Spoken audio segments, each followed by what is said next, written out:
তো কদিন আগে বাবা মার সঙ্গে দেখা করে এলে, তবে এখন আবার বাবা মার আসার দরকার কি আছে? আর যা গরম পড়েছে তার মাঝে ওনাদের আসার দরকার নেই। আমার একদম ভালো লাগে না। একটু ফ্রিলি লাইফ এনজয় করা যায় না ওনাদের জন্য? ওল্ড মেন্টালিটির মানুষজন, একদম ভালো লাগে না। দেখেছো আমার বাবা মা কত মডার্ন মেন্টালিটির মানুষজন। ওরা আজকালকার দিনে সমস্ত আদব কায়দা শিখে নিয়েছে।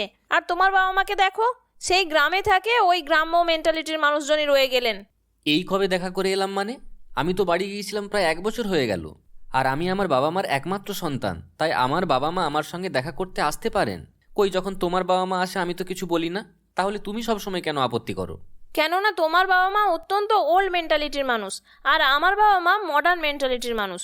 তুমি নিশ্চয়ই তফাৎটা বুঝতে পারো, কিন্তু তোমার বাবা মার ওপর অন্ধ ভালোবাসা তোমাকে তফাৎটা বুঝতে দেয় না। ভালো লাগে না আমার। তুমি ওনাদেরকে আসতে বারণ করো। এখন আর সেটা সম্ভব নয়। আমি বাবা মার টিকিট কেটে দিয়েছি, তাই তুমি আর ঝামেলা করো না এখন। আর তাছাড়া ওনারা বেশি দিন থাকবে না এখানে, তাই কটা দিন তুমি একটু মানিয়ে গুছিয়ে নাও।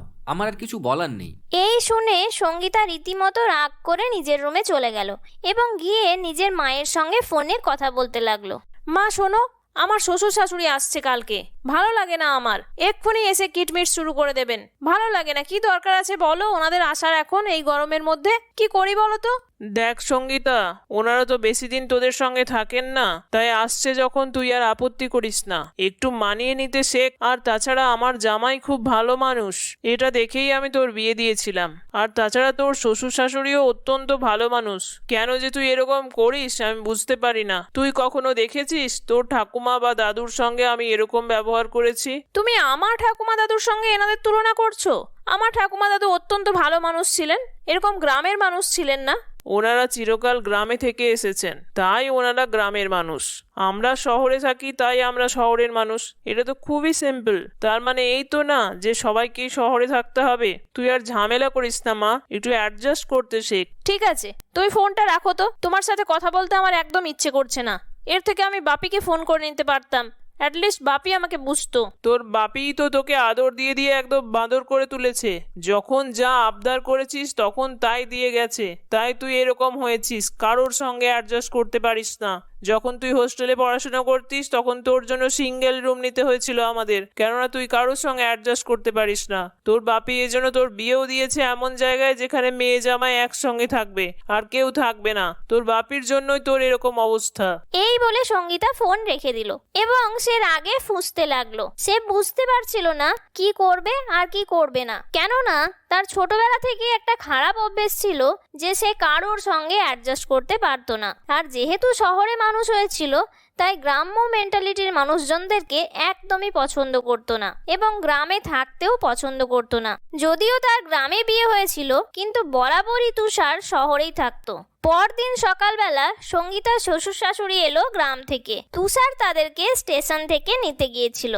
আরে সঙ্গীতা, তুমি কোথায়? তাড়াতাড়ি এসো, বাবা মার জন্য শরবত নিয়ে এসো। এত রোদ গরম পড়েছে। তুই একটু শান্ত হ বাবা। তুই আমার সেই আগের ছেলেই থেকে গেলি, বিয়ের পরেও একটুও পাল্টালি না। বৌমাকে এত ব্যতিব্যস্ত করিস না, ওকে ধীরে সুস্থে কাজ করতে দে। আরে আসছি আসছি, এত ব্যতিব্যস্ত করো না তো। আমারও তো কিছু কাজ থাকে নাকি? সারাদিন তো তোমার বাবা মাকে নিয়ে পড়ে থাকলে আমার হবে না।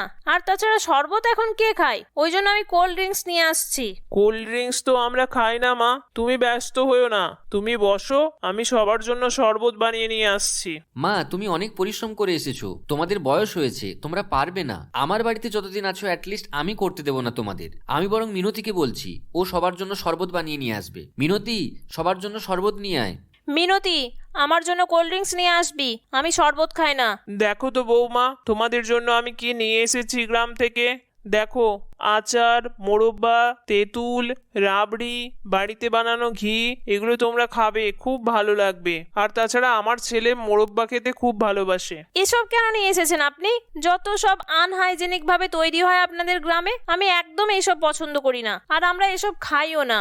কি বলছো? খাবে না কেন? তুমি জানো এই খাবারের মূল্য? শহরে 1000 টাকা দিলেও এরকম খাবার পাওয়া যাবে না। বোকা মেয়ে। এই যে মায়ের হাতে তৈরি ঘি, মোরব্বা, এগুলোর স্বাদ জানো তুমি? মা, তুমি ভালো করেছো এগুলো নিয়ে এসে। আমি অনেকদিন ধরেই খাবারগুলো চাইছিলাম। আর তোমার হাতের বানানো ঘি আমার তো অল টাইম ফেভারিট। এই সমস্ত দেখে শুনে সঙ্গীতা একদম রাগে গড়গড় করে উঠে চলে গেল নিজের ঘরে। পরদিন সকালবেলা কেউ ঘুম থেকে ওঠার আগে একটা শব্দ পেয়ে সঙ্গীতার হঠাৎ ঘুম ভেঙে গেল। কিসের এত আওয়াজ হচ্ছে? হচ্ছে? আওয়াজটা তো মনে হচ্ছে কিচেন থেকে আসছে। যাই তো একবার গিয়ে দেখে আসি কিসের এত আওয়াজ।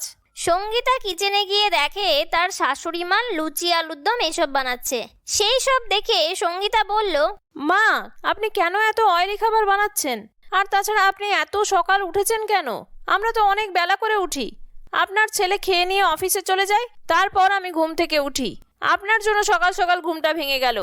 আর তাছাড়া মালতী তো আছেই খাবার বানানোর জন্য।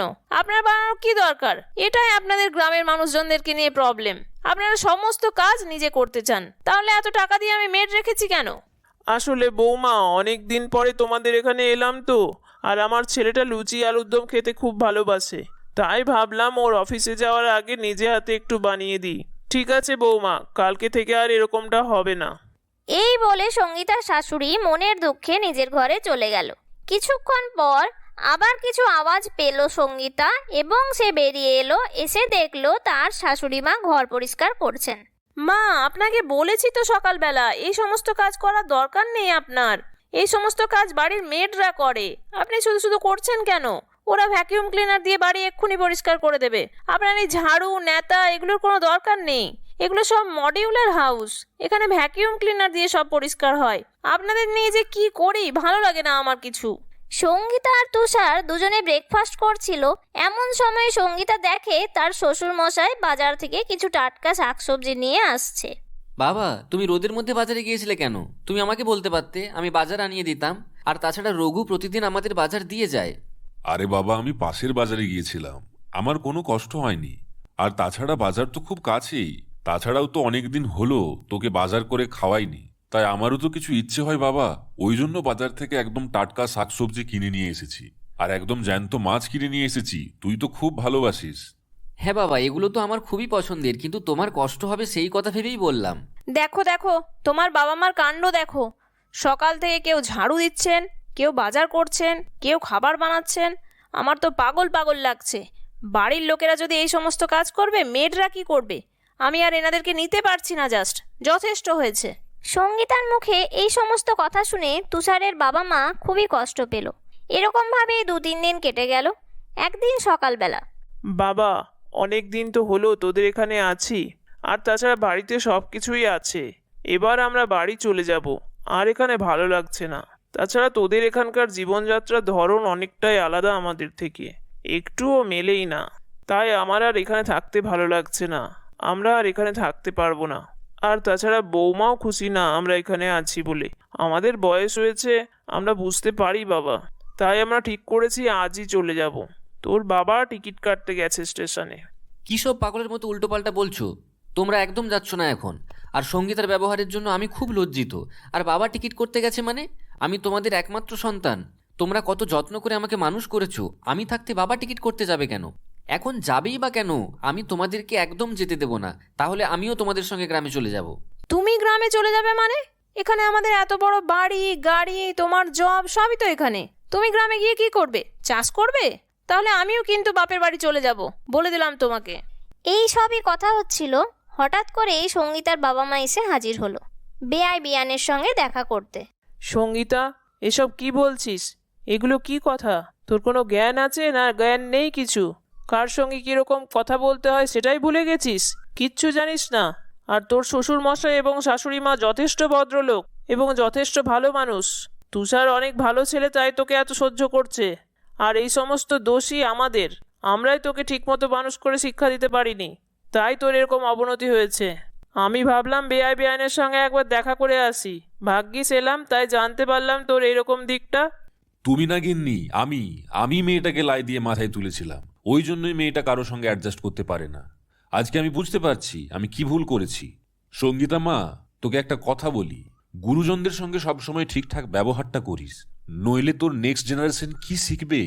আমাদের কখনো দেখেছিস দাদু ঠাকুমার সঙ্গে আমরা কখনো খারাপ ব্যবহার করেছি? এরকম করতে নেই মা।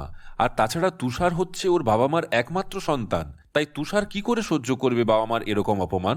আমার জামাই অত্যন্ত ভালো মানুষ, তাই তোকে কিছু বলেনি, কিন্তু তাই বলে তুই তার সুযোগ নিস না মা। সবার সঙ্গে অ্যাডজাস্ট করে চলতে হয়, এটাই নিয়ম। তোকে কতবার বুঝিয়েছি, তাও তুই কোনো কথাই কানে তুলিস না। আর যদি তোর দাদার বউ আজকে এরকম আমাদের সঙ্গে ব্যবহার করতো, তুই তাহলে মেনে নিতে পারতিস সেটা? তোর দাদার বউ তো কত বড় লোকের মেয়ে, বিদেশে থাকে, কিন্তু তোর মতো এরকম না, কখনো তোর মতো এরকম ব্যবহার করে না। মা, আমার খুব ভুল হয়েছে। আসলে আমি ছোটবেলা থেকেই তো কারোর সঙ্গে অ্যাডজাস্ট করিনি, তাই আমি অ্যাডজাস্ট করতেই শিখিনি। যখন তুমি বললে বৌদি তোমাদের সঙ্গে এরকম করলে তোমাদের কতটা খারাপ লাগতো, তখন আমি ব্যাপারটা রিয়েলাইজ করলাম। সত্যিই তো আমার শ্বশুরমশাই শাশুড়ি মা কত ভালো মানুষ, আর আমি ওনাদের সঙ্গে কি খারাপ ব্যবহারটাই না করি, তারপরেও ওনারা কিন্তু আমার সঙ্গে একটাও খারাপ ব্যবহার করেন না। আমার খুব ভুল হয়ে গেছে মা, আমাকে ক্ষমা করো। আর মা বাবা, আপনারাও আমাকে ক্ষমা করবেন। এখন থেকে আপনাদের গ্রামে যাওয়ার দরকার নেই, আপনারা এখানেই থাকবেন আমাদের সঙ্গে। আমরা সবাই একসাথে মিলেমিশে থাকবো। এটা শুনে এবং সঙ্গীতার এই পরিবর্তন দেখে সবাই খুব খুশি হলো। বন্ধুরা, আমাদের গল্পটি তোমাদের কেমন লাগলো? যদি ভালো লাগে তাহলে একটি লাইক করো আর কমেন্ট করে জানিও। ভিডিওগুলি ভালো লাগলে চ্যানেলটিকে সাবস্ক্রাইব করো এবং পাশে থাকা বেল আইকনটিকে প্রেস করে দিও, যাতে করে আমরা কোনো ভিডিও আপলোড করলে সঙ্গে সঙ্গে সেটা তোমার কাছে পৌঁছে যায়। ধন্যবাদ।